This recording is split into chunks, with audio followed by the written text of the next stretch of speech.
So, first off, tell us a little bit about what happened today and how we got here. Okay, so I am a task force officer with the Drug Enforcement Administration. I run a team here in Fresno called the 14, the Fentanyl Overdose Resolution Team. And our team basically, since 2020, go out to fentanyl overdose and overdose death scenes, and we try to investigate who provided this poison to our victims.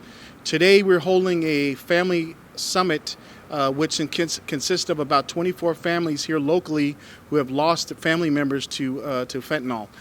So this summit is covering. I had different speakers come in and talk about the different reactions fentanyl has to a human body. But the main goal of today's summit was to give hopefully some closure to these families. But not only that, also convince them or try to tell them that it was not their fault that their families passed away from fentanyl or experienced a fentanyl overdose. And then secondly, to try to get them, to help us out with an educational campaign, to get out there and tell the community here about the dangers of fentanyl.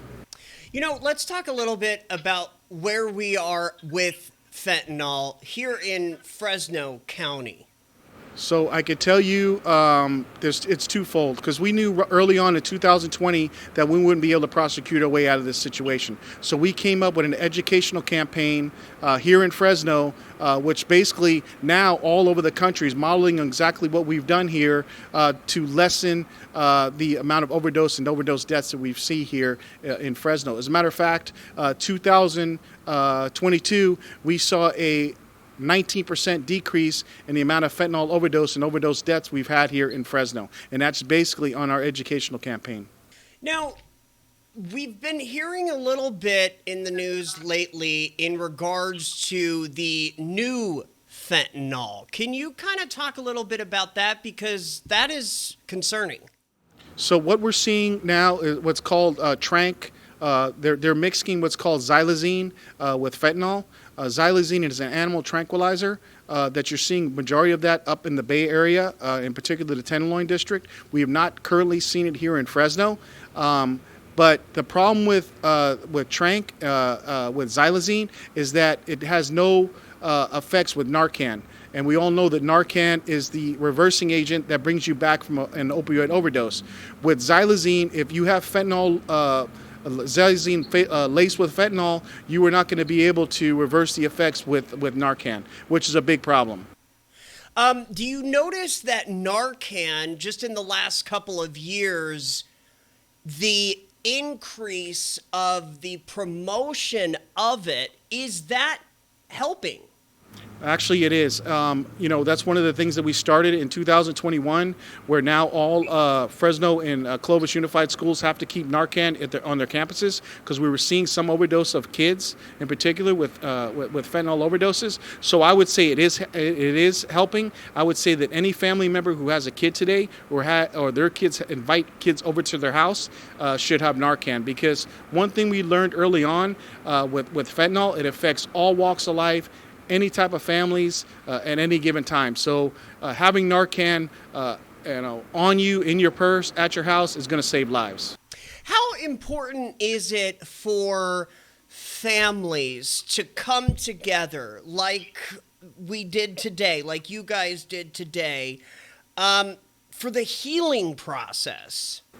That's a great question. And one of the things that I took away from this summit today is exactly what you just mentioned, the healing process. With all my speakers today, I want to have the same type of sentiment that, telling these family members, these moms and dads, that it wasn't their fault that their kids had passed away from fentanyl. It's these social media apps, these Snapchats, Instagram, Facebook Messenger, that these predators are getting into their kids' bedrooms through these social media apps and causing these overdoses.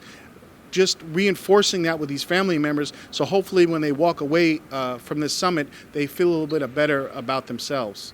And also getting together with these families, in a collaboration where I was just sitting at a table because we had a breakout session with some of the family members, and they were just eager to get out with me, to go to these schools, to set up booths, to do PSAs, and that's exactly one of the goals that we wanted to achieve here at this fentanyl summit.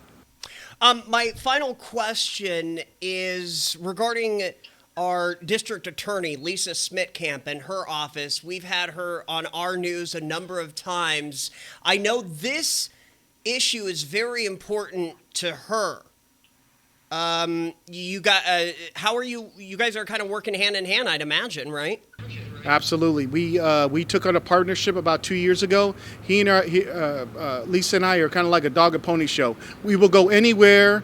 If it's 5 people or 500 people, we will go in and do our presentation to slow down the momentum of this fentanyl overdose. She was a big part of us getting into the schools here locally, getting the message out. So she has been a great partner with our 4 team and on the educational part of it and just getting out the message. Sir, thank you so much for joining us. I really appreciate your time.